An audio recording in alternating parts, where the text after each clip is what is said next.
Okay, hi, Emily. Welcome. Anytime I address you, you're welcome to speak out, or you may choose not to. That's just fine.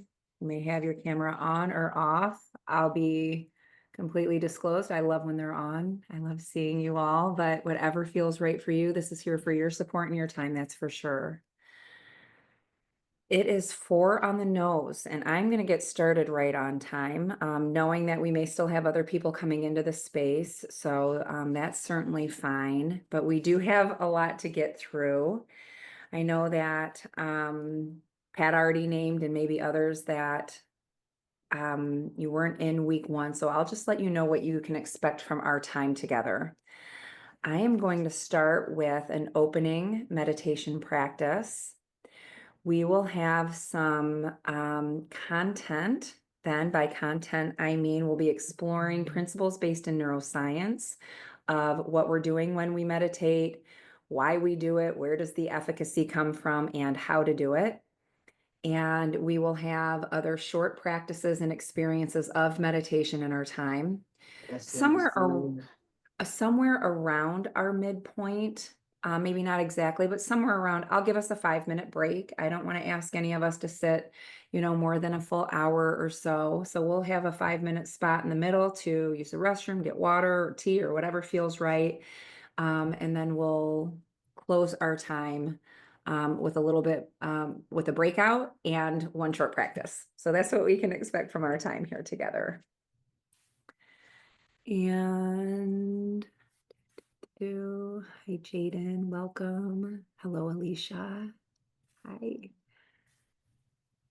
And I just don't know. I know there's somebody else in the space and it looks like an acronym to me. So, W Bird. Hello. Beth, she's so helpful. Right? Pat, listen, Pat's naming it right now. Beth is awesome. Absolutely her support. I saw that correspondence, and is she Johnny on the spot or what? Like she gave you everything you needed in short order with some great instructions. So I'm so glad of that. Hi, Jen, welcome. Nice to see you. Nice to see you. Megan. Okay, great. So let's just get started with a short practice. Hi, Wendy. In our practice today, I just want to share a quick reminder that when we're practicing, the definition we're working with is the awareness that comes from paying attention in the present moment on purpose and to the extent that we can, non-judgmentally. Okay, Jen, I understand. Listen. Believe me, we've all done it all with this technology, right? So you're here and I love it. And if you just want to, type anything that you might feel on your heart to share, please feel free to do that, of course. And so when we are practicing really, and I'm going to explore this a little bit after our opening practice, but what we're looking to do is hold our attention to something in the present moment on purpose. So last week, our opening practice, we did a practice that we found our breath. We found our sit bones, and we found sensation in the bottom of our feet. We're gonna, by the time 5:30 rolls around today, you're gonna have a few more skills in your repertoire for this. So you'll have other things that we can anchor to. And the biggest thing that I'd encourage you to do is practice and join with a sincere heart, explore what feels supportive for you. And then maybe even either mental note or write a note of what feels supportive in practice so that you may use it in your own personal practice in your own protected time. And then if there's something that we're doing that is a no thank you for you, don't do it. Set it aside for a month or two. You can always revisit it. We're constantly changing. Our experiences are changing. And certainly if you're practicing every day, what may not feel supportive today could certainly be supportive in a few months down the road. Okay, but more than anything, really just try and work with what feels right for you. And so the practice that we're going to do right now will be about a 5-minute practice, so a little bit longer than last week's. And we're going to be using breath, but this time breath as an anchor with our physical sensation of breath. Okay. So again, I'll start our practice formally so that you know that we're starting. I will end it formally so that you know when we're complete. There will be a short period of silence in the middle. That's on purpose. I'm never leaving. And if it feels right to let your eyes close, you may do that, but know that there are no hard and heavy rules around this. So if you'd rather downcast your gaze, that's just fine too. So I'll invite you to get into a comfortable position, sitting upright yet relaxed. And again, if it feels right, you may let your eyes close, reducing outside stimulation. Or you may simply downcast your gaze if that feels more supportive. You may place your hands on your lap, face up or face down. I practice with mine face up. It's just a personal preference. And to begin, inviting our awareness to discover the breath.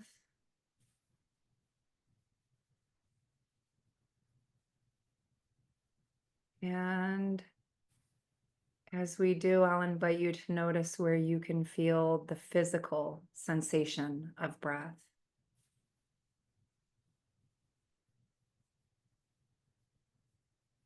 Just inviting your awareness to gently scan for where you can feel the physical sensation of breath the most.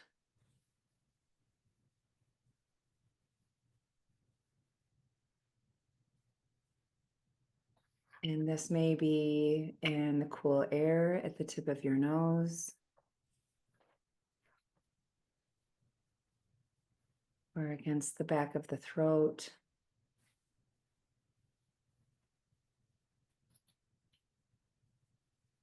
or in the rise and fall of the belly,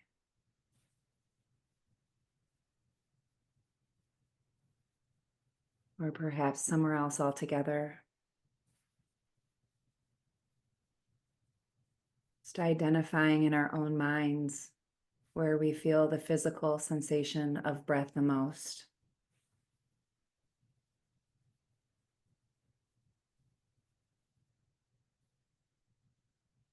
And as we have this identified, we'll call this our anchor.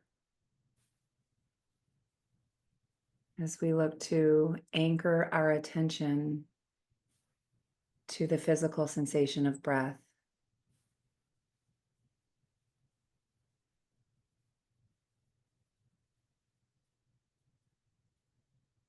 And as we practice, our thoughts will tend to wander.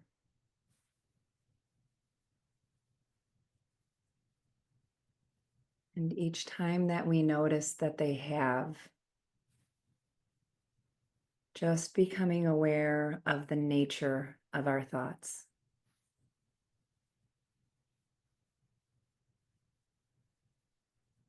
Allowing them to pass to the extent that we can. And gently returning back to the anchor of the breath.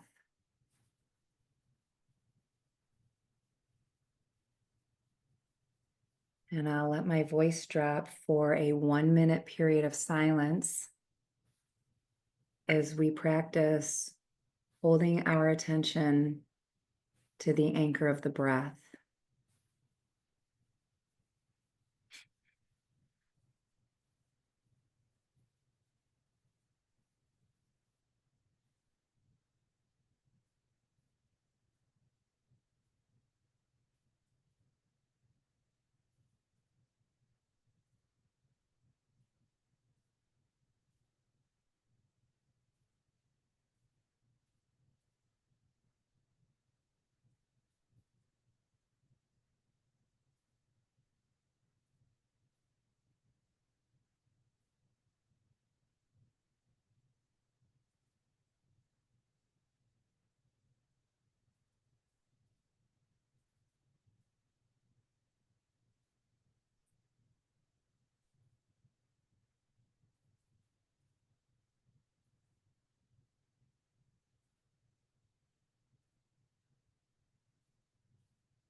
And as we practice, our thoughts may wander.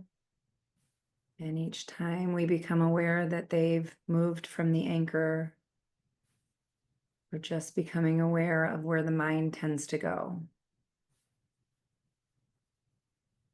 Becoming aware of the nature of our thinking. And as we do, it may feel supportive to put a label on it. I'm blaming, I'm worrying, I'm anticipating, whatever it may be. And then allowing it to pass, even if just for this protected time together, and gently returning back to the anchor of the breath. And this is how we put the reps in.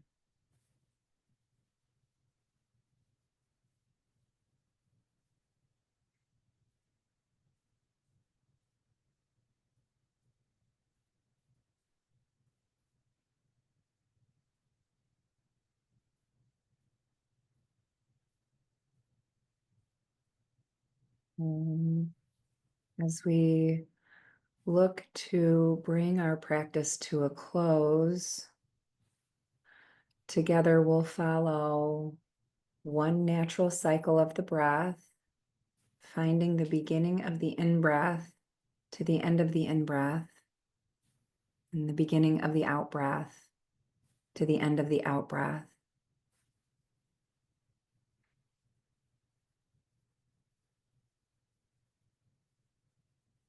And as you feel ready, beginning to blink eyes and bring awareness back into our space together. And as we do, becoming aware of the anchor of the breath with eyes open, practicing the quality of awareness with eyes open as well.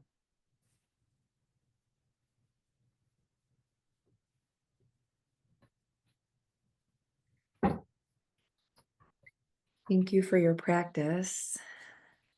Any reflection on that short practice? That was about, might have been about 6 minutes of practice there. So a little bit longer than 5 minutes. If you wish to reflect, you may write in chat or speak out.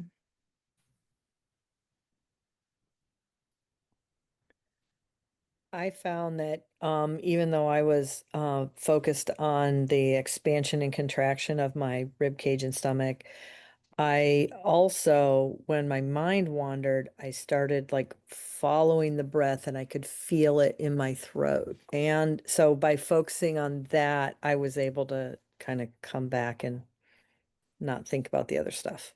And stay in the practice. Beautiful, Alicia. Beautiful. Needed after a long day of work. Yeah. Jaden, I love that because when you say it's a good way to decompress, we take that with us wherever we go. So I just want to point out that these are all okay. These are all resources we walk with. Pat is naming more of an emotional experience. Yeah. I want to share. And I think we started to touch on this just a bit, but this is a good opportunity for me to name a few things about the things that could potentially come up in practice. And the longer we practice, the more potential there is for things to kind of let loose within us, so to speak. So if we have a strong emotion that comes up, or even an unwanted emotional experience become, part of the practice or coming up. One of the things I'm going to recommend is that if you are practicing with eyes closed, to open the eyes. So you can gently come out of practice for a moment if that feels right. I'll also invite us to look around the corners of the room. So we can even do this again right now. Do this once right now, just looking around. I'll invite you in whatever your environment is. If the four corners, four or more of the room that you're in are available to see, even turning, your neck and your back so that you're getting that full kind of 360 view, allowing the body to turn. And then even looking at the corners of the ground or even scanning the borders of the ground, again, in front of you and behind you and to each side. And as we do this, one of the things that we're doing is we're actually signaling to our nervous system safety. It's a safety signal to our nervous system when we can begin to look and experience that our space is contained. So it's much like cats, they kind of, my hand's way up here, but cats kind of sit way up and they perch and they kind of, they look around, and cats are mammalian nervous systems as well. And this is really what they're doing when they're kind of up, perched up high and looking around. They're looking for cues of safety or looking for cues of threat, but it does give a signal of safety to the nervous system when the environment is safe. So please know that if we ever feel any amount of discomfort, and I know Pat didn't name discomfort, but discomfort in the practice, you're welcome to come out of practice. And if it's emotion that you do not want it, during the practice, then you can kind of bring that out as well, or come out of practice for that reason as well. Pat, is there anything else that you would want to say about that? I appreciate your reflection here a lot.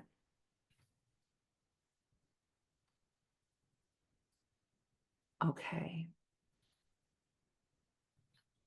One other thing I will name, I know we touched on it last week, but during our time together, I'm going to hopefully give you new experiences, give you new content. I will look to engage you to the extent that you're interested and willing. Having said that, you may spend an hour and a half here and not say one word, and I don't attach any meaning to that. So this is really here for you to completely set back, take it in, relax, enjoy to the extent that it's enjoyable for you. And if you don't wish to speak out, you never have to in our time, okay? Wendy, yeah. How about that 1 minute of silence? How about that, Wendy? So I know we don't get it very often, do we? I'm glad you enjoyed it. I do too, every time. Okay, good, Pat. Yep.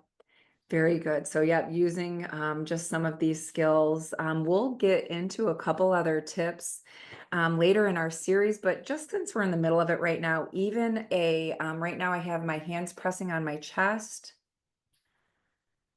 or even like hand to head and neck. If you want to try this, the different areas that we can put a nice firm hold could be forehead, neck, chest, belly, whatever feels supportive for you. But these are called somatic holds. And these are also very simple techniques to signal safety to the system. So keeping that in mind as well, if you ever feel like you need a little extra support in the practice. Good. Any other reflection before we move on? Okay. I also want to ask, for those of you who are practicing, maybe you can even just give me a thumbs up in the chat. Is any who's practicing, or if you're practicing, do you know what you're doing when you sit down to practice? That's extremely important, and I want to make sure that I take a little bit of time on that again here today as well. Yes, Brittany. Okay, I love it. So practicing and know what to do when you get there. Anybody else?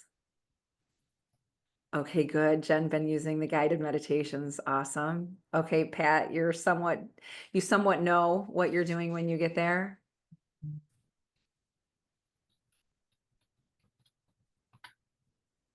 Also, Wendy. Okay, great. Great. So here's what I just want to make sure I am doing my job well. I want to get better at trying it. Okay, Jaden, I want you to too. Because this is where the relief is found. This is where any amount of transformation that our practice will offer us, it's found in the practice. So the intellectual understanding of what we're doing is cool, but it's not enough. It's the experience that gives us that change, the felt experience in the nervous system. And technically what we're doing when we practice once a day, every day, is we are signaling safety to our nervous system. that it's okay to be at ease, that we are well. I know teachers and other school professionals run in high gear almost at all times. I've spent a lot of time with a lot of teachers, and I know the majority of you have this quality. And so, signaling once a day, every day, it's okay to be at ease begins to give that felt sense of safety in the nervous system. And it also is a nervous system repair. So, Jaden, everything I share in our time intellectually is in part to give us that concert psych up to actually sit down and do the practice. Really good. Really good. And I do have tips for setting up successfully for practice as well. So that's a video in our virtual community if you want to check that out anytime. But I love that you're trying, keep going. Okay. And if you want to start a brand new streak, today is day one. You've already done one practice, and I'm going to take you into some more in our evening. So do it tomorrow morning. You'll be 2 days into a 30-day streak. That's the invitation. You do it once again the next day, that's 3 days, that's 10% of a 30-day streak. Okay. So whatever we can be doing to carve out that protected time. And in the beginning, it can be small, 5 minutes or so. Really good. Good, good, good. So then, having that space in your home and then having an anchor to work with. This is really what I want to point to. Every time we're sitting down to practice, remember we're working with the prefrontal cortex. So if we have an anchor to work with, today we did physical sensation of breath. If you joined with a sincere heart and just attempted my guided practice, you sent blood flow to the prefrontal cortex, which means you strengthened the prefrontal cortex. You stimulated the vagus nerve, which gives emotion regulation or nervous system regulation. And anytime we put that prefrontal cortex online, we are getting our decision-making, executive function, and emotion regulation online as well. So really cool that we can be working with these parts of the brain and the nervous system on purpose when we want to. And as we stay committed to a practice once a day, every day, we begin to lay new neural pathways so that we can begin to find that regulated state more quickly while we're out in the world.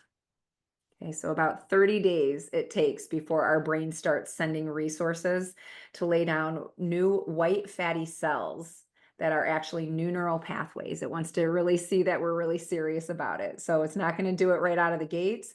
We are still very primitive nervous system, mammalian nervous system creatures by nature.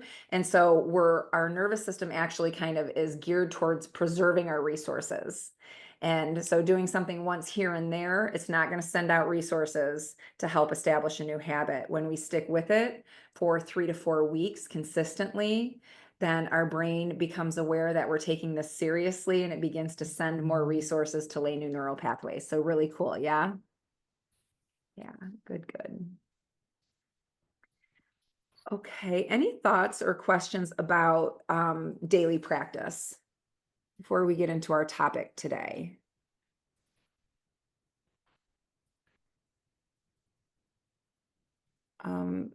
It's really important to me in my work that I make sure you have the skill of practicing. Okay, so I'm going to move on, but know that that remains an open-ended question for 8 weeks together, okay? Like all 8 weeks, that's an open question, and you may come to me anytime in whatever fashion is easiest for you. Today, we're going to talk about something called the window of tolerance. And I don't know if any of you have heard of, do we have to sit up? Heather, this is a great, great question. So I'm going to address this right now. In the very beginning, I am going to suggest, I suppose, that you practice sitting upright yet relaxed. It doesn't mean that you have to. And after 30 days, I generally grant free permission to practice seated, lying down, or standing up. But in the beginning, if we practice either sitting upright yet relaxed or standing, we are helping ourselves to establish this practice so our nervous system knows where we want to go. Otherwise, when we lie down, I know me, it takes me like 5 seconds to take a nap. I can be sleeping so fast. So in the beginning, if we lay down, a lot of times our body might think that we're, ready for sleep or willing to sleep. That's another thing. You can practice anywhere other than bed. Bed, our nervous system knows that we're there preparing for sleep. So you can roll right off the bed and sit by the bed, and that's fine. But in bed, that's really not the best place to practice. But other than that, I don't have really hard rules around it. I want you to explore what is most comfortable for you. Our next joining is going to be in 2 weeks, and I will give you the option to practice seated, lying down, or standing up for a longer body scan. So that can be really nourishing, and I know a lot of people that I work with enjoy doing the body scan lying down. And what a benefit that we have that option here in the group through our virtual joining together, right? Because I don't get that option in schools all the time. Breathing when I hear project. Yeah. Yeah. Pat, what an honest reflection here. So the reflection here is like when you invite me to my breath, I start to get all hung up on, am I breathing right?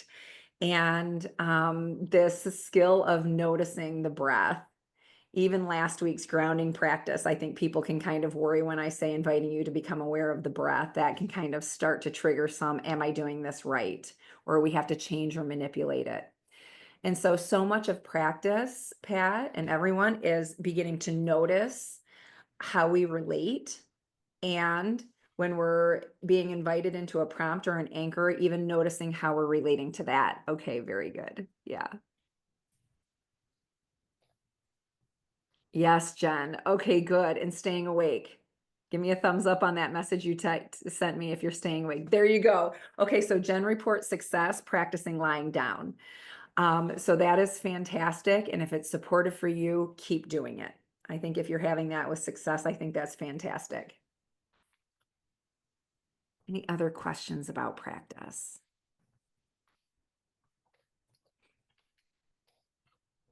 My really favorite part, Jen, is that you wrote, I've meditated several times. So that's my favorite part right there. That's the name of the game.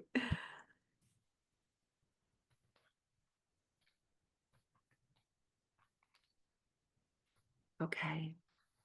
So the question remains open. If anything else pops in chat, we can address that at the end. Right now, I want to take a little bit of time talking about the window of tolerance as it relates to the context of an introduction to meditation. I know that, Beth, you've given me the option to share my screen here. So I'm going to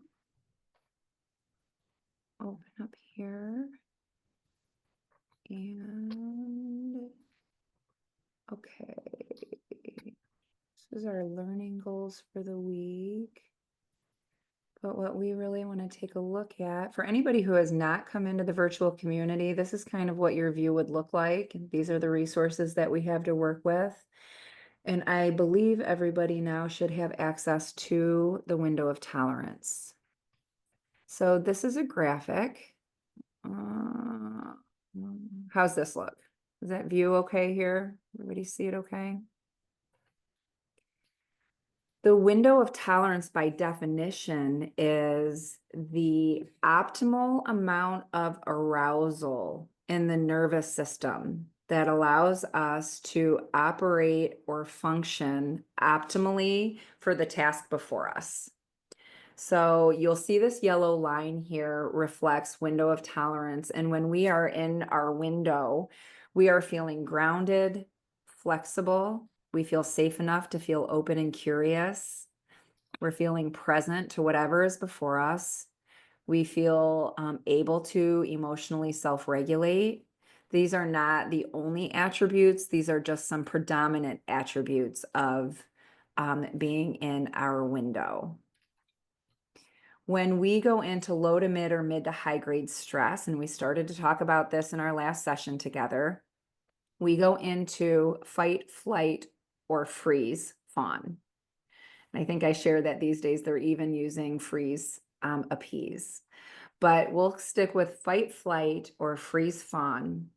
When we get triggered into a fight flight response, if you look at the top, we also call this hyper arousal. Hyperarousal is associated with the sympathetic nervous system. And as the sympathetic nervous system opens up it opens up this flood, this rush of energy. And the attributes associated with hyperarousal are high energy, maybe even anxiousness or anxiety, maybe anger, overwhelm, hypervigilance. So, kind of always looking around either for cues of threat, or in the modern world, often it's looking around for someone else's guilt a lot. And then it might even feel chaotic, like chaos in the brain. Have you ever been, triggered into a stress response and you're in an interaction, you come out of it and you're like, I don't even know what I just said. I don't even know what I just said. I don't even know what I just did.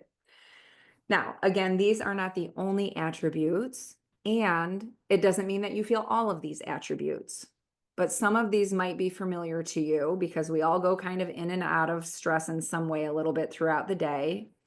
And hyperarousal, again, is associated with the sympathetic nervous system, which is responsible for opening up the energy in our system so that we can actually, it's intended, for just what it says, fight, flight. And again, the problem is quite often we're relating to something in a way that triggers us into this response, but we don't really need all those resources to save our lives.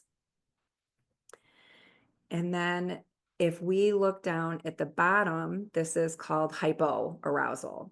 And when we are in hypoarousal, this is associated with the parasympathetic nervous system. We'll talk a bit more about that in a minute. And the attributes of a hypoaroused response is feeling maybe withdrawn or shut down, a little bit like why bother? Maybe it's hard to get out of bed. Maybe even attributes of depression, maybe feeling passive or even a freeze response, maybe even feeling shame. Again, these aren't comprehensive. This does not reflect all of the attributes, but these are some kind of main attributes associated with hypoarousal. I'll share a quick story. I was training the other day, and my coach said something that literally made me feel like I couldn't do what was next.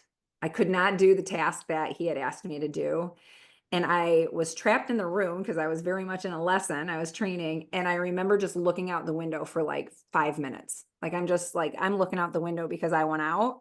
So I didn't freeze, but looking back and reflecting, I had attributes of a freeze response. And I knew I needed to upregulate when I was in that moment.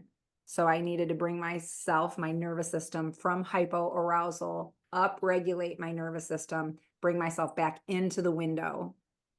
And as we use our skills to either upregulate from a freeze response or downregulate from a fight flight response, we can get ourselves back into the window of tolerance more skillfully and on purpose. And then as we do that, again, we're putting blood flow to the prefrontal cortex, engaging decision-making, executive function, and emotion regulation. So I'll just pause for a second and ask if there's any thoughts or reflection on what we're looking at so far with the window of tolerance.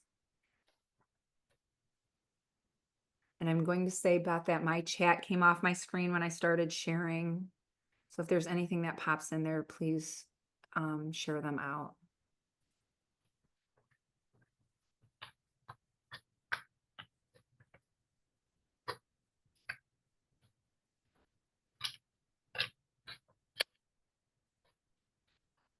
Okay, so a couple other things I want to share about the window is that number one, different emotions for each of us, we have a different tolerance for. You guys heard last time we joined that the two things that kind of invited me to my practice, so to speak, were judgment and resentment. Those were my two things. And if anything triggered me into judgment or resentment, guys, I was going straight up to this top red zone. Now, that doesn't mean that, resentment takes you there the way that it takes me there. But the point is that was something that I knew could send me kind of through the roof quickly And it was through my practice that I could notice the mental narrative associated with that, the physical, the physiological sensations that would accompany that. And then from my morning practice, ended up developing a repertoire of skills that could bring me back down into my window. I could notice how I'm relating. That's my point of empowerment. Then I could do a short micro practice, regulate my nervous system, get myself back down into the window. I want to share that while different emotions might have a different range for us, the good news, we all have a window of tolerance on these different emotions. And the good news is it is not fixed. Okay, it is not fixed. This should feel like very good news.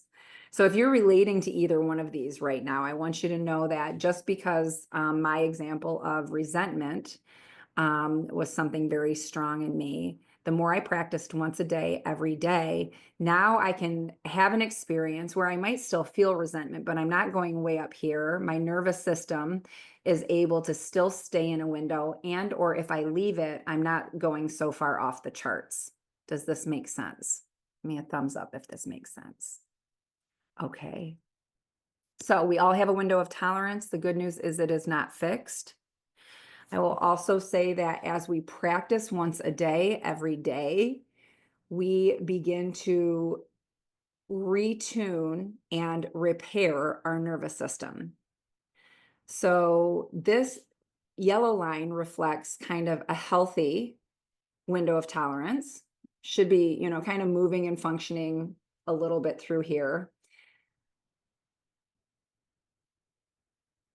If we are someone that is going into either hypo or hyper, and by the way, it's not one or the other. There are plenty of people that go back and forth between the two.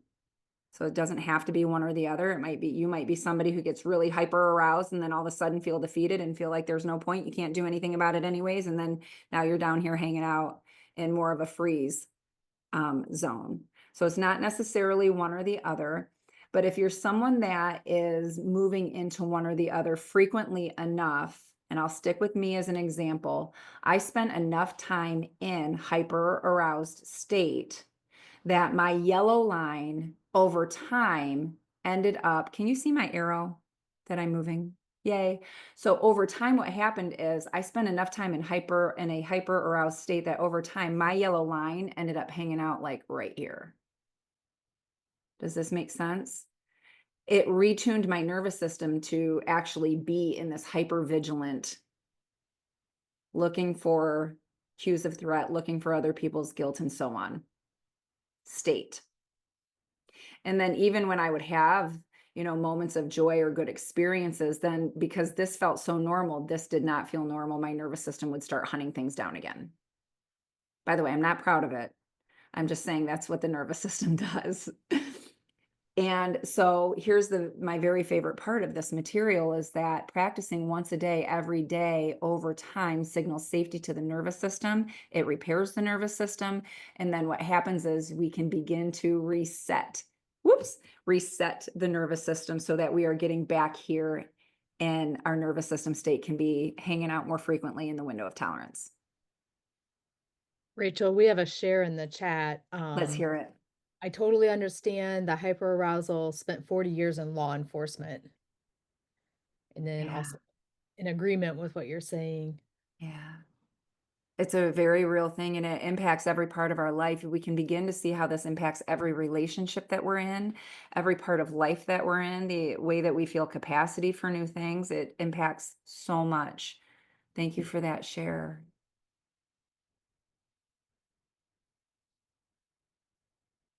Ironically, I work with the Lucas County Prosecutor's Office every year.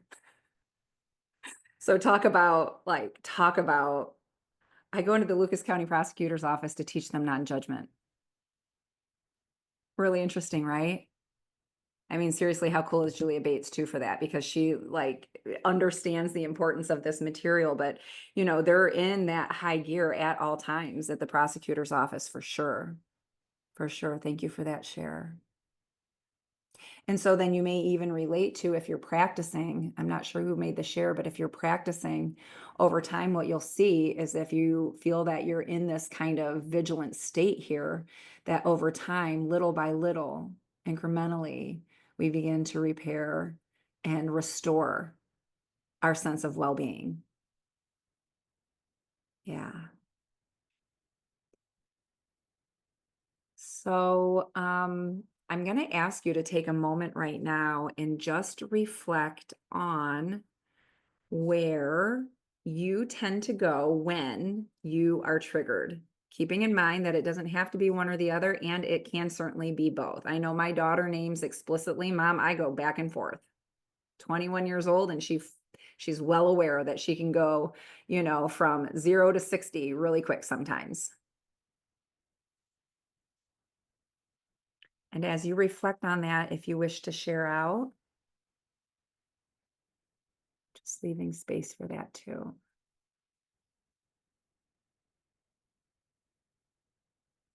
Mhm.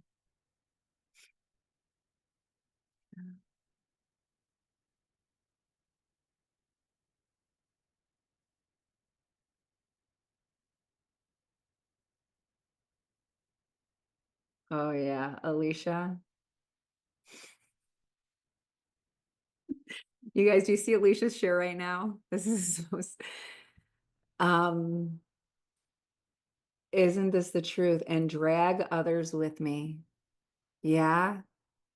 So we're going to get triggered. We go into that hyper aroused response, and then we're off to the races. We're going to call our mother and make sure we get her in on that game. And then when she's tired of listening to us, we're going to call our BF. And then when we exhaust our BF, we're going to call that, our sister. And then we're going to make sure that our sister feels that with us, and we can just perpetuate over and over and over. We've talked a little bit how our thoughts create our feelings, and our feelings create our emotions. And when we focus on these things, certainly, and we drag others with me. I appreciate that honest reflection. I missed one up here. Yeah.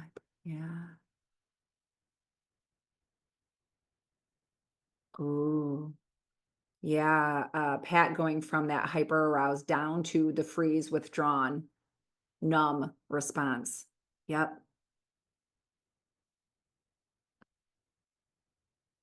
Our nervous systems are so cool. Yeah, I think it depends on the day. Yeah. Which one you tend towards? Yes, Jaden. Yep. Yes, Pat. Okay, very good. So I want to make sure that you've all taken at least a few moments to reflect on kind of where you tend to go, whether you've made a share out here or not. God bless you. Everybody have an opportunity to kind of reflect on where you tend to go, because we're going to take a short break. But when we come back, we're going to do two practices. One will be for when we know we're going into hyper arousal, how do we downregulate? And then if we know that we are in hypoarousal, what are some skills to upregulate? But right now, I really just want to make sure that we're taking an opportunity to reflect. Nobody, this is for your own honest, mature reflection on what those experiences are for you, so that we can start working with some new skills that can keep us more geared toward the window of tolerance. Again, I want to name stress in and of itself is not bad. Our systems are certainly designed to be able to go in and out of kind of appropriate stress. What we want to look to mitigate just a little bit is this really high, really low. Okay, these stress responses where we're going way high red, way low blue. This puts a tax and a toll on the nervous system that we are not intended to carry for long periods of time. And again, by the time we get to my age, we cannot carry for long periods of time without health fallout. So it's not like, oh, and whatever you do, don't let yourself get stressed out. That's not what I'm here to say at all. I'm here to say that we can build a skill in becoming aware of how we're relating to whatever our experience is. That's our point of empowerment.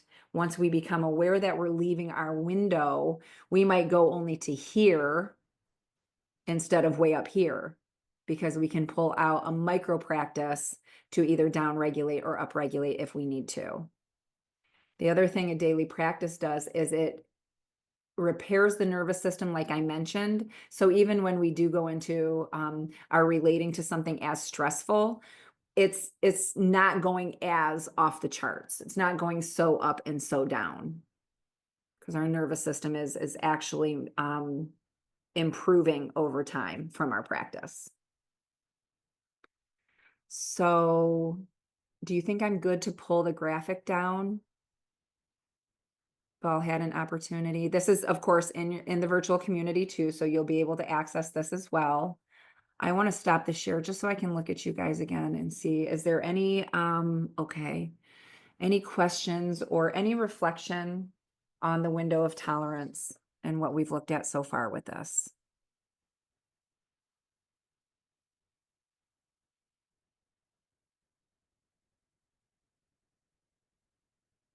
Any yeah buts?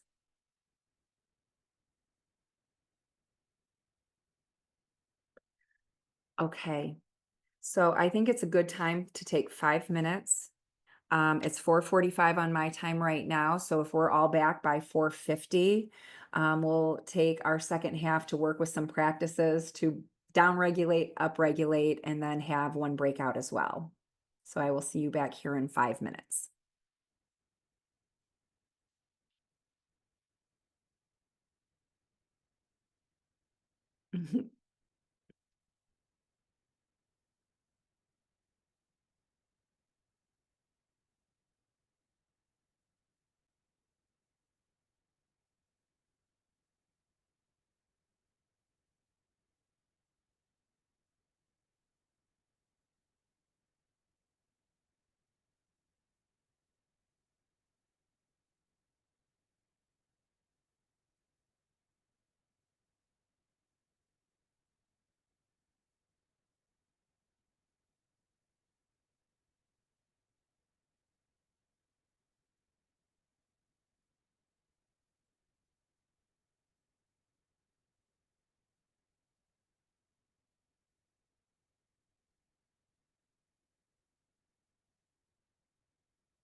Okay.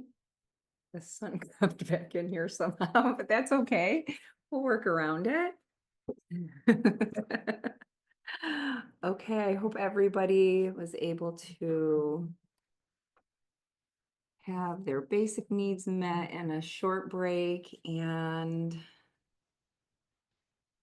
we will return now and talk about short practices that we can be doing. So again, I want to share that the two main things that we're working with when we're practicing meditation in the context of, secular, meaning no religion, no dogma, no doctrine, all based in neuroscience, and introductory material. The two main things that we're practicing is awareness. So attentional awareness and self-awareness. How am I relating to fill in the blank? And skills to self-regulate. Each time we notice how we're relating, this is our point of empowerment. We can begin to bring skills into not just our personal practice, but day-to-day kind of lifestyle micro practices so that we can find that regulated place more quickly while we're out in the world on purpose. So I'm actually going to start with something to upregulate first, mainly so that the later practices down regulating and maybe a little bit more soothing. But I want to make sure everybody kind of have a sense of where they tend to go when they are triggered in a stress response, so that you can be thinking about these short practices as skills that you can practice in the morning in your own protected time to become skilled with, that you may use them while you're out in the world in short order. Okay. So if we are going into a hypo aroused state, which is the blue zone at the bottom, where we're feeling kind of shut down or checked out or numb or why bother, there are some things that we can be doing to upregulate, and this provides more energy into the nervous system. And we are actually activating the sympathetic nervous system when we do this. We're activating the part of the nervous system that is actually giving us energy when we need it the most. So I'll describe what we're going to do first, and then we can do it together. It is a very simple practice. It's very short, and it is a quick inhale through the nose and a very quick exhale, out breath through the mouth, almost kind of from the throat. So I'll demonstrate it first. And we just start by allowing our exhale to completely empty the lungs. And then we start the sympathetic breath. And it looks like this.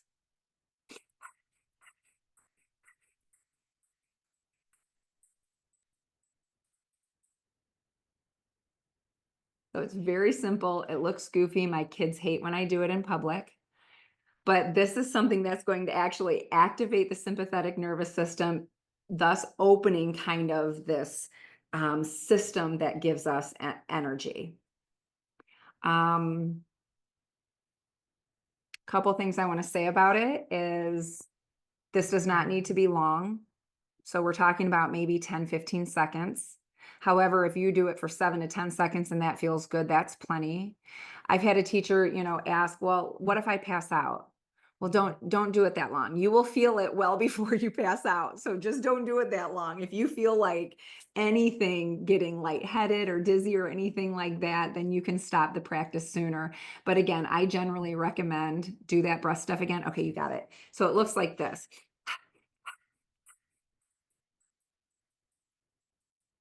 So it's in through the nose really quick, and then a quick through the back. Like I'm almost pushing the breath out from the back of the throat almost. So it's okay. Did that help, Pat? The out breath stuff. Okay, so I'll invite us to practice this together. So just getting into a comfortable position, taking a nice upright posture. You may let your eyes close, or you may simply downcast your gaze, whatever feels right for you.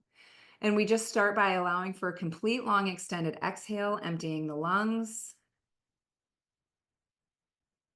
And then we'll do the breath together.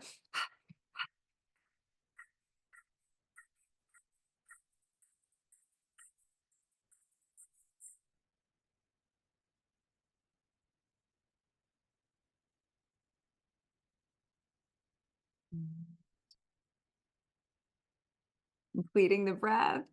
Alicia, you're so dear. I see you holding your head. Is it tricky at first? It is tricky at first. Yeah. Yeah. And So it feels that's all weird. it does. And I'm gonna admit, like I take pride in being skilled at this by now, but in the beginning, it might mean doing it in maybe like half time. Like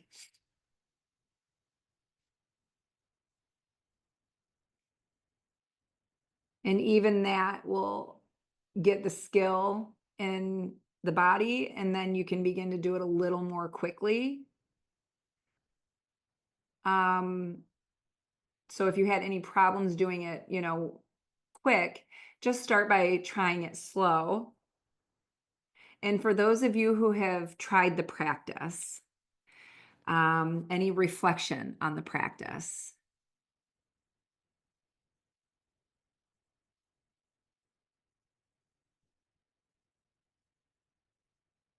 So we are taking a breath in between the exhale. It's an inhale through the nose, exhale through the mouth.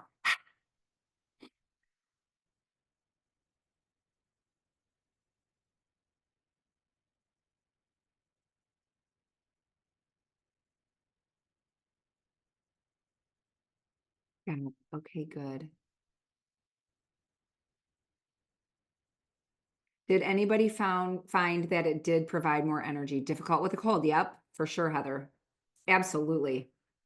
Oh my gosh, and I had one like 4 weeks ago. No, thank you. Put it in your notes to try again when you when that passes, for sure. Anybody else try the practice and any reflection on the practice? It increased your exhaustion. Okay. So Brittany, set that one aside for a little while. It made you feel more tired. Pat, I think 7 to 10 seconds on how long, but whatever feels right. Like it doesn't take long to activate the sympathetic system.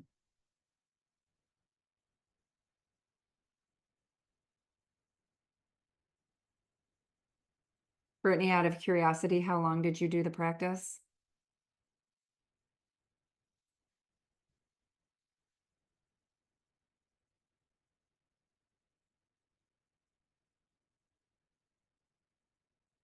The recommended, okay, okay, yeah, I would maybe set that aside for a while. We can do some other things here. Yeah, amount of time. 6 cycles and I felt it. Okay, great, Pat. Brittany, we'll do some other options here, okay? Because I would not recommend that to you again for maybe, like I said, a couple months. Just set it aside. You can revisit that. If you practice once a day, every day in other ways, we can see if that impacts your nervous system differently down the road. But for right now, if it just, if it, you know, increased fatigue or exhaustion, don't do that as a regular practice. Don't force, we don't ever want to force ourselves to try and make something work that isn't working in our system right now. Any other reflection? Yes, morning in the meeting. You know when else I use it? I was out of town this weekend and I had about a 4.5 hour drive each way. You can only do so much coffee, right? Turns out we're not supposed to drink coffee all day long. So I literally use this practice for driving when I become, a little bit like tired behind the wheel or tired of driving behind the wheel. I use this in the morning. I use this in my sport big time because anything I can do, even just to get a little bit of an edge, even in my sport, I'm doing it. So lots of different ways and plays. I also use this at about 2:30 in the afternoon. That's generally when I hit a wall. Like there's a point after lunch and I could usually almost set a clock by when I get really tired. I feel it in my system. It's usually around 2:30. I'll use this practice then too. So a lot of different points and, ways that you can use the practice. And again, yeah, yeah. And a lot of times, again, we're looking that if we are noticing that we are dipping in our experience of feeling, this is for really a hypo-aroused response. I'll share one quick story too here on this. I was in a competition not too long ago. I did not feel nervous getting started. I didn't feel nervous at all. I went out and I did 2 heats and I blew it. I mean, I blew it so big, it was embarrassing. I felt it. The room felt it. It was rough. And I had about 8 minutes in between my heats. And I checked in. I like kind of checked on what is this? Because I know I wasn't nervous getting out on the floor. So what is me, where did this come from? Here's what I found. It wasn't nervousness, you guys, it was doubt. And so doubt and nervousness are two totally different things. If I was nervous, I would have done a practice to down regulate. Because it was doubt, I needed to up regulate. I was slipping into the blue because how I was relating to myself and the other competitors. I noticed that I thought that they were better than what I was. I was slipping into the blue, gave myself this practice. I up regulated my nervous system. And I'm going to tell you, I went out and I nailed it. It was a very successful day when it was all said and done, but the start was really rocky, really painful. So even these little moments where we just want to kind of check in, notice, and then bring a skill out to get us back in our optimal zone of arousal. Does this make sense? Yeah, especially if you're off the caffeine for sure. Yeah, yeah, for sure. Any other reflection or question about this practice?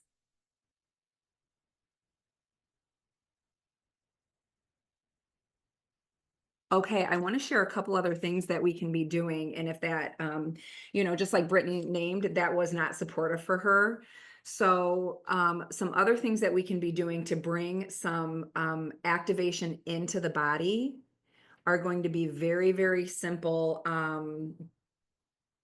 practices. So you can't see me really well like this, but what we're looking to do is actually bring activation into the body. So right now, if you're sitting in a chair, I'm going to invite you to let your back, we're sitting upright yet relaxed, allow the back to get to the chair and just gently, very gently start rubbing the back into the chair. So we're just getting a little bit of activation in the back. Actually, when we work with depression, some of the what we know about depression is sometimes depression can be so severe that even getting out of bed feels like a no thank you.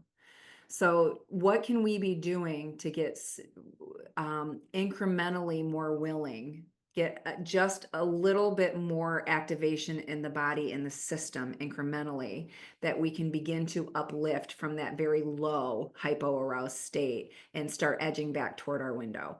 So if we start just by kind of rubbing the back into the chair, getting a little bit of activation in the back, and then I'll invite you to gently pat the arms. So patting up and down the arms. This does not need to be anything hard or aggressive. We're just gently getting some activation in the limbs. And so after we pat up and down the arms, gently patting the tops of the legs, all around the tops of the legs, sides of the legs, maybe even the hips, and maybe even the bottom if it's available, or the side of the bottom or seated. And then even reaching down to the bottoms of the legs, gently patting the limbs and the bottoms of the legs. If you're willing to touch your belly, this one took me a while, gently patting the belly. Again, nothing hard, nothing aggressive. We're just gently, lightly activating. And then we might even want to do a little bit tapping around the collarbone. And we may close just by gently rubbing some heat between the hands. Doing a nice gentle rub between the hands. So we're able to get some activation into the system in this way too, if the breath technique did not feel supportive. Or in addition to. Yeah, sometimes the body needs to move. And they're gentle, right? They're small movements to incrementally work our way up a little bit. Any reflection from that experience? And Brittany, you don't have to, but if you wish to share back, if that felt any more supportive.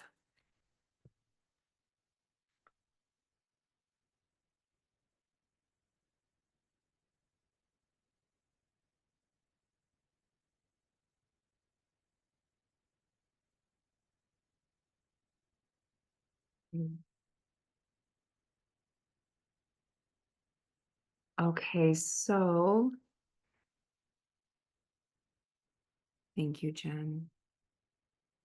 Good. Yes, it's a good daily go-to. It invites blood flow to get moving. Can even rub your feet into the ground a little bit. These small activations. S- Yeah. Yeah. Okay, Brittany, I'm glad. It feels important to me that you leave with something that feels supportive. So thank you for that. I'm glad that felt a little bit better for you. So, for those of us who tend to go into the red, if this is you and you know it, and you're willing to share, do you want to just give me a thumbs up? I don't know if a camera would, it can be in chat or, yeah, Alicia, that might be you. Okay. Anybody else go into the red? Pat is a red. Okay. That hyper aroused state. Is that my Brittany? Okay. And Jen. Okay. Yeah. So if we know that that's our tendency, that, if we're triggered, we kind of, get amped up a little bit. This is, you guys, this is what I referred. Anybody play euchre? This is what I call my right bower. Emily goes into the red too. Okay. Thank you, Emily. I call this my right bower because I spent so much time in that red now that I feel like I've tended to my nervous system and myself for, several years. I still know that that tendency is within me. And so I'm using this on the regular. I use this day to day. I use it if I have to have an important work conversation. I use this every time before I facilitate so that I know that I'm balanced and at ease. I use this if I'm having something important in my marriage go on and I need to be my best and I want to stay in my window and not because remember from week 1, I can get real sharp. Like I had a high threshold, but if you got me there, I was coming at you. And if I came at you, I was taking you down and you weren't getting up for like 2 weeks. So, I mean, I had that sharp mouth. So I want to make sure that I'm my best and I'm using this skill to down regulate literally every single day. What we're doing when we use this breath is we're doing an inhale through the nose on about a 3 or 4 count, and an exhale in the beginning on 4 or more. So it would be like an inhale 2, 3, 4, exhale 2, 3, 4, 5. What's important to know when we go to practice this together is that I don't want too much efforting or straining. So we're not looking to put any strain as we extend the exhale. So as long as we feel comfortable and at ease, gently over the course of 2 to 4 cycles of the breath, allowing that out breath to extend to maybe about a 7 count if it feels good. If you get to 8, 9, that's great. If you get to 6 and that's where it's comfortable, that's great too. So it's an inhale on a 4 count, exhale on 4 or more. That sound good to you? So we'll do with the Flinch app. Okay. I'm not familiar with that app. I'm glad they were great for you. And so, Brittany, then this would be something that I would recommend practicing with daily, even when you don't feel like you need it or you don't feel like you're activated, so to speak. Practicing in our own protected time when the sky is not falling is the best way to build the skill so that we can pull it out when we need it most in the world. I love that. So we'll do this practice together. Again, it's a very short practice, maybe about 2 minutes, 2 to 3 minutes at the most. I'll invite you to get into a comfortable position, sitting upright yet relaxed. You may keep your eyes open or let them close, whatever feels most supportive for you. And to begin, we'll just start by allowing for a very natural exhale, just allowing for a nice extended out breath. And together we'll inhale 2, 3, 4. Exhale 2, 3, 4, 5. Inhale 2, 3, 4. Exhale, continuing in your own mind.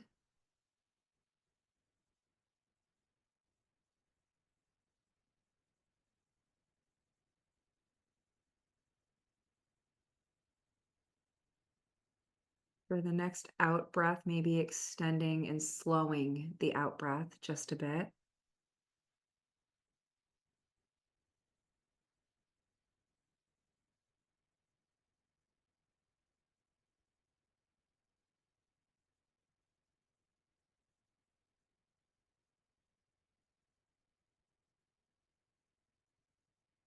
Completing this cycle of the parasympathetic breath. And now inviting the breath to return to its natural rhythm.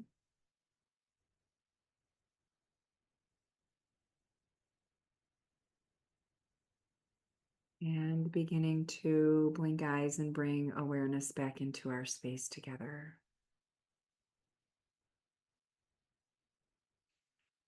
Thank you for your practice. Any reflection on that practice?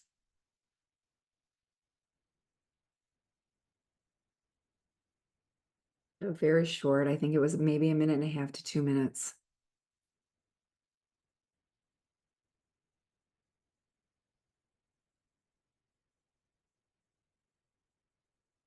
Yeah, Wendy, me too. So Wendy shares it really relaxes you. Yes. Same. And really good for anxiousness, anxiety in general.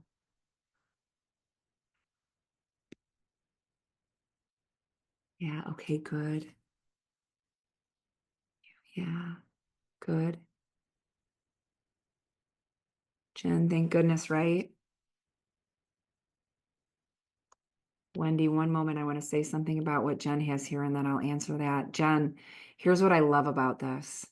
For your daughter to know that she is equipped with what she needs in her own system to mitigate or reduce the experience of anxiety is so beautiful. I'm so grateful to read that she has that. Yeah, yeah. So Wendy, what we were pointing to really is that if we're practicing with this practice once a day, every day, we build the skill. Our parasympathetic nervous system knows where we want to go and what we want to do. And then when we begin through our awareness to feel attributes of anxiousness or anxiety come on, either in our mental narrative or in our physiological sensations, that awareness is our point of it's our new choice point. That's our point of empowerment. We can bring that skill out and do 2-3 cycles of the parasympathetic breath to actually activate the parasympathetic nervous system. And that begins to help with anxiousness, anxiety, overwhelm. Does that make sense, Wendy? It didn't help it. What was I doing wrong? Okay. Okay, so I'm going to answer this too.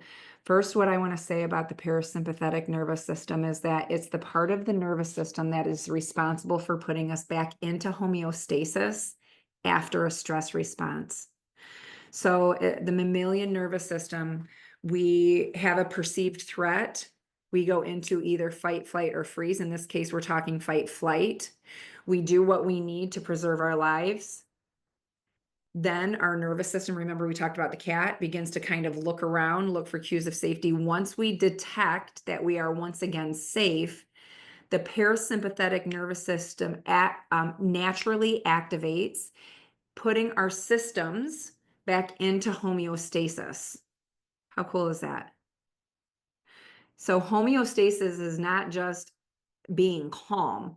Homeostasis is when all of the systems within the human body begin to work optimally together. So the body is made up of all different kinds of systems. And when these systems balance and work optimally together, this is homeostasis. So the parasympathetic nervous system is responsible for putting us into this state, and we can activate the parasympathetic nervous system on purpose when we want to.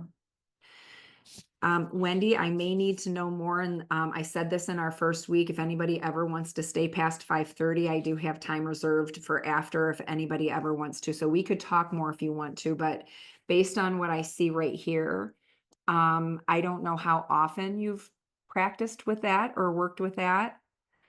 I know, occasional or once here and once there may or may not give a calming effect, but when we practice once a day, every day, this is what begins to train the nervous system where we're going. Yes, yes.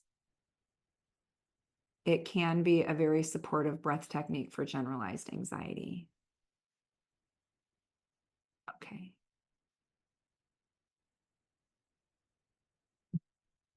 Yeah. Yep. Amen.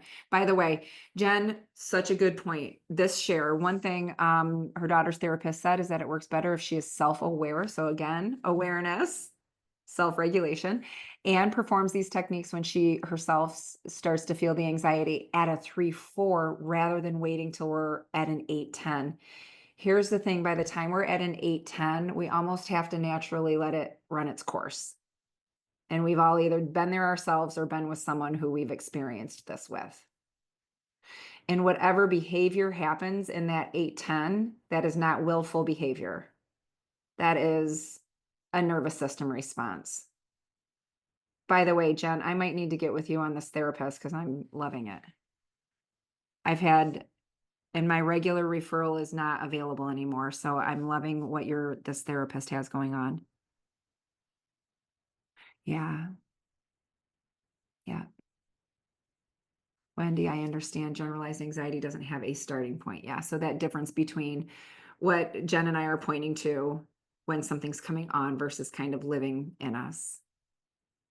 I think the one thing that I might offer to that is that not as only, but as a part of the wellness plan, a regular nervous system health, tending to the nervous system health in some of these ways as part of the wellness plan will help that or may help that. It does require some consistency. Yeah. Thank you. Thank you for your shares for sure. Any other questions or reflection on these practices?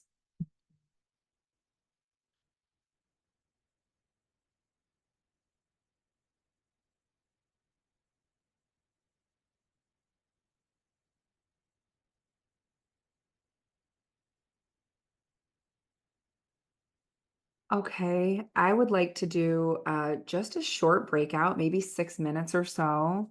When we break out, how many will be in the room each, Beth? How many would you like? I think 3, if that's possible. Okay. I love to be included if you wish to include me. I'm allowed to do that. I love that. And here's what I would like us, the discussion topic to be. Do you feel like you know whether you go up, down, or both? And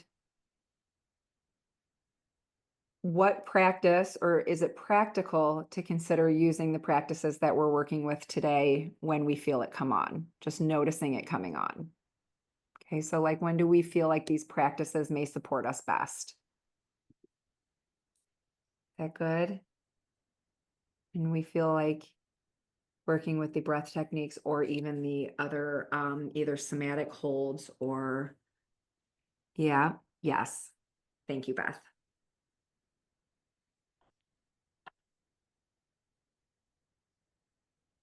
All right, the room should be open. Okay, thank you, Beth. Brittany, I'm sorry about our I know, I wanted to hear that. Oh, no, you're good. I can finish it. I just always tell the kids that like, and this is like piggyback for everybody else. This is piggybacking what we were talking already in this session, but prior to the breakout, I always tell the kids, like, because sometimes we do have really bad days, and I always tell the kids, I said, you can have a bad day. I said, everyone's right to have a bad day. I said, you just can't make everybody else have a bad day. I said, because just because something upsetted you doesn't mean someone who's having a great day should be affected in that either. So I always tell that to the kids because I said they're like that's selfish. Like you don't want to be like that. Don't make somebody else's day awful just because you're having the worst day possible. So That's good advice.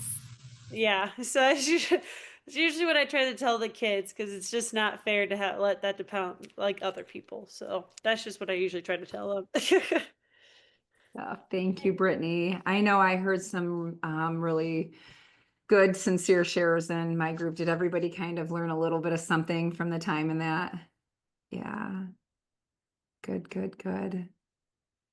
So we are at 5:28 right now. Do we have any thoughts or questions or reflection from our time spent today? I want to share really quickly too that Beth is recording our session. It will make it into our virtual community. Like Pat said early on, she's phenomenal. So I probably will see that video sometime early tomorrow. That's how Beth operates. And as soon as I receive it, I get it into the system right away. Any reflection or questions before we close our time?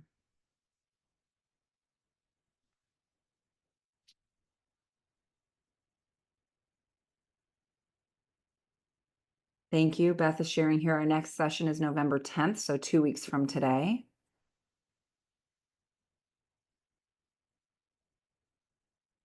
Bad moment, not a bad day. Yeah. Yeah. Oh, I like that. I like that.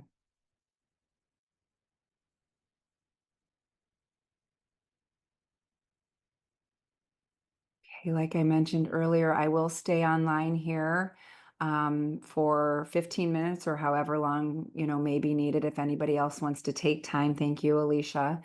Otherwise, is everyone well for the moment?